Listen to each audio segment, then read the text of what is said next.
First in Newsday, hello, I'm Amy McGorry. A Suffolk Community College student arrested by ICE is speaking out. In a phone interview, Sarah Lopez Garcia tells Newsday she chose to be deported to Colombia rather than spend months fighting to stay in the U.S. In May, ICE agents came to her Mastic home looking for someone else, and she ended up in handcuffs. The 20-year-old is awaiting deportation at a detention center in Louisiana. Six-figure overtime going to more than 600 MTA employees last year. 40% of them work for the LIRR, according to a payroll report by an Albany-based conservative think tank.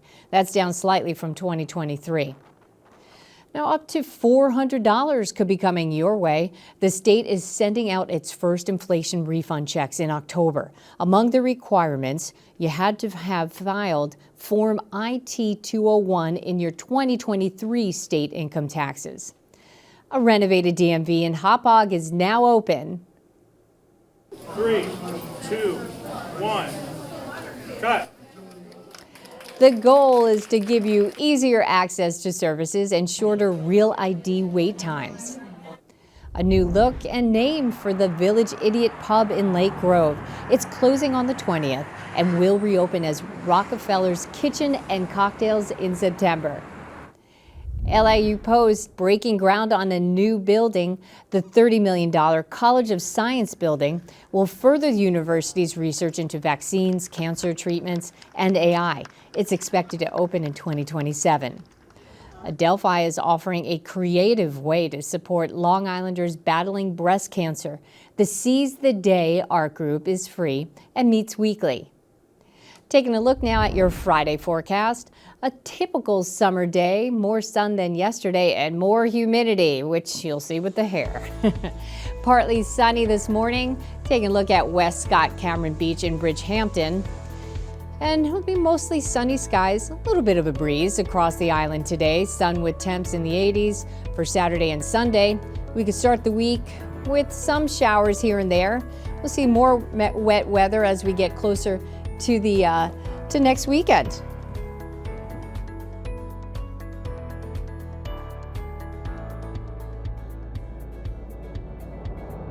Long Island weather is brought to you by Sun Nation Energy, helping Long Island homes and businesses save with solar for over 20 years.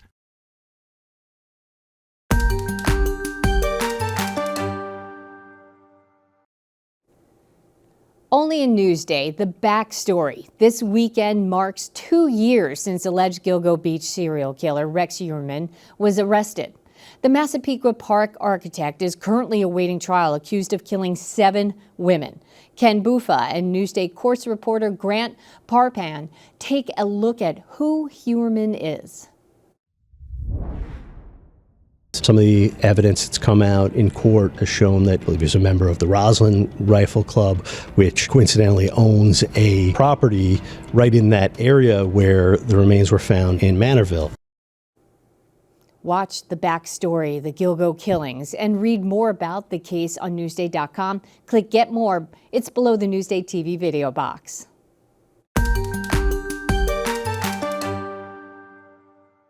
An elite Long Island-based search and rescue team is celebrating 50 years of saving lives. And today we're going into the darkness to highlight one of their most challenging missions.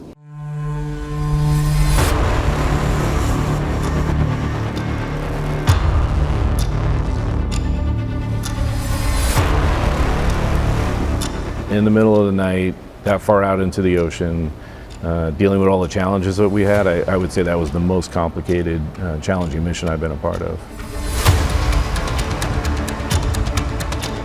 On a dark night in the middle of the Atlantic Ocean back in 2017, 1,700 miles away from Long Island, an elite team of Air National Guardsmen from the 106th Rescue Wing jumped from a plane into the dark waters below.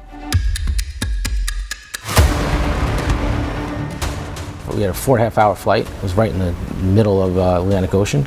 Their mission: save badly burned sailors stranded on a ship after an explosion. As we got closer to the ship, we had the ship's captain up on one of our radios, and we had to keep kind of turning that volume down because the entire way in there, all we kept hearing was, "Please hurry, please, they can't breathe. You got to get here. They're dying.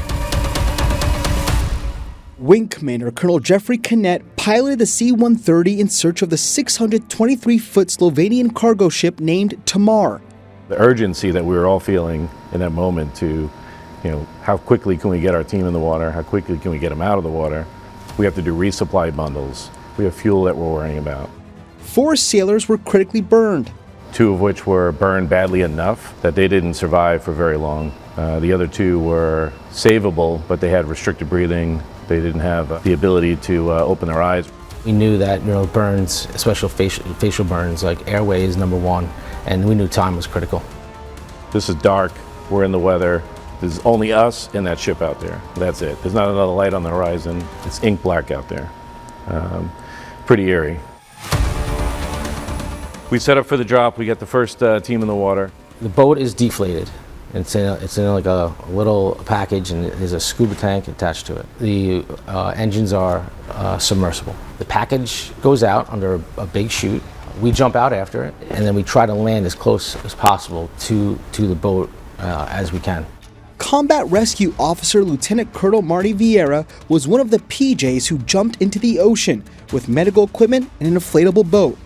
My last thought before I jumped out of the plane was, come on, God, like, just give me a chance. Like, this is what I'm here for. Don't make this mistake.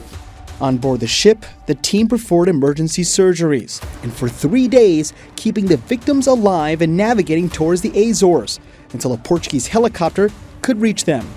We only get to go do our thing on somebody's worst day, and we hope that we have our best day. And on that night, we were able to do our best. Because of their bravery, 2 of the sailors are alive today, and one of them still keeps in touch. I want to tell thank you very much for saving my life. The other sailor's life, thanks for you. I work here. If you guys weren't there that time, I would be dead. The mission is another reminder of what it means to serve and sacrifice so that others may live. And get to watch them go on and live their life and have families, and it's why we do what we do. Ken Bufa, Newsday TV. Wow, that's incredible. Read more about the 106th Rescue Wing on Newsday.com. Click Get More below the Newsday TV video box. A group of Long Island triplets is making history. Virginia Huey has their story. We're all a minute apart. We're really, really close. Helena Henry and Hania Rivers grew up sharing everything together. And now the 17-year-old siblings from West Babylon are sharing a place in the history books as the first set of triplets in New York and the first Black triplets in the country to earn the rank of Eagle Scout. I'm just like, wow, I'm so happy to be an Eagle Scout. I'm so happy to join that percentage, and it's a huge accomplishment. I saw my first Eagle ceremony when I was 11, and I vowed to work as hard as I can to become an Eagle, and here I am. I'm just really glad that I could show other people that are doing my path as well that you can do anything you put your mind to. For their projects, the triplets spruced up Brightwater's Village Hall. Helena replaced a dilapidated wooden flagpole with one made of fiberglass.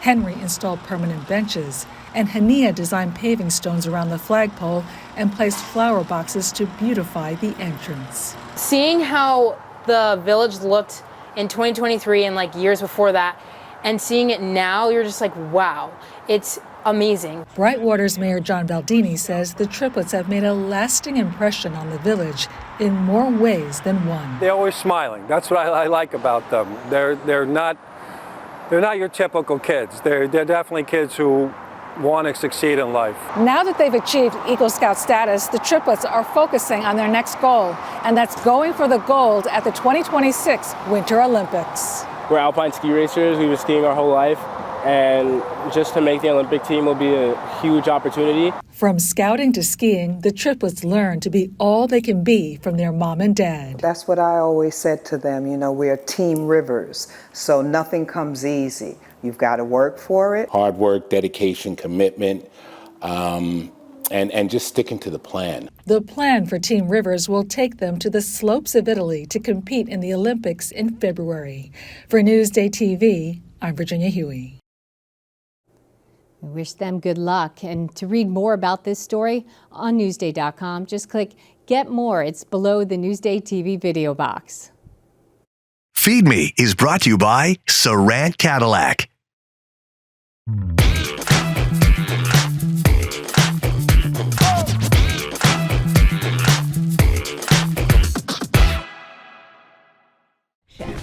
When it comes to food, the Feed Me team means business. But we also know how to have a good time. So we each set out to different supermarkets across Long Island to create the most interesting picnic spreads. This is the best kind of fusion. I thought of the idea of H-Mart as a joke, and then Erica dared me to do it.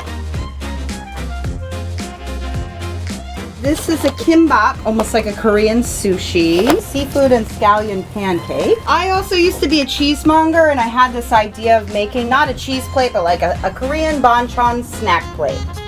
I went to Uncle Giuseppe's and got some Italian food. So you could do hot or cold heroes. There's meatball, chicken parmesan, veal parmesan, roasted grilled vegetables, tortellini. You know what I love about Long Island? You can have a picnic in the summer. Because where I'm from, I would be dead. I would be like having a picnic underground. I brought a Lidl salute to European charcuterie. Coppa, prosciutto di Parma, Black Forest ham, and jamon serrano. None of these cost more than $5. From Italy, real gorgonzola, to eat them with a baguette, and 2 cans of German beer, a Pilsner, and a Hefeweizen. I did not go to Italy or Europe or Korea, so here we go. I found non-alcoholic Coronas. I also love pita bread with some hummus. And if you're like me who absolutely adores chicken and will choose it almost every time over anything else, I couldn't decide between the rotisserie or fried. Melissa, I think this is the picnic everybody actually wants. I hope. Here's to Long Island summers and good company. This fried chicken is so good. It's so good.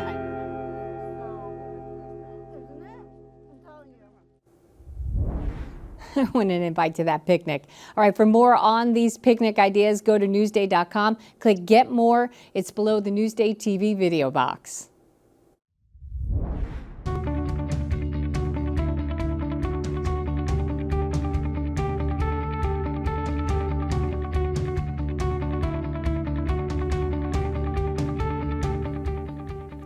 You can see more on these stories on Newsday.com and watch us streaming anytime on Local Now, YouTube, and the other services that you see right here. I'm Amy McGorry. Thanks for watching.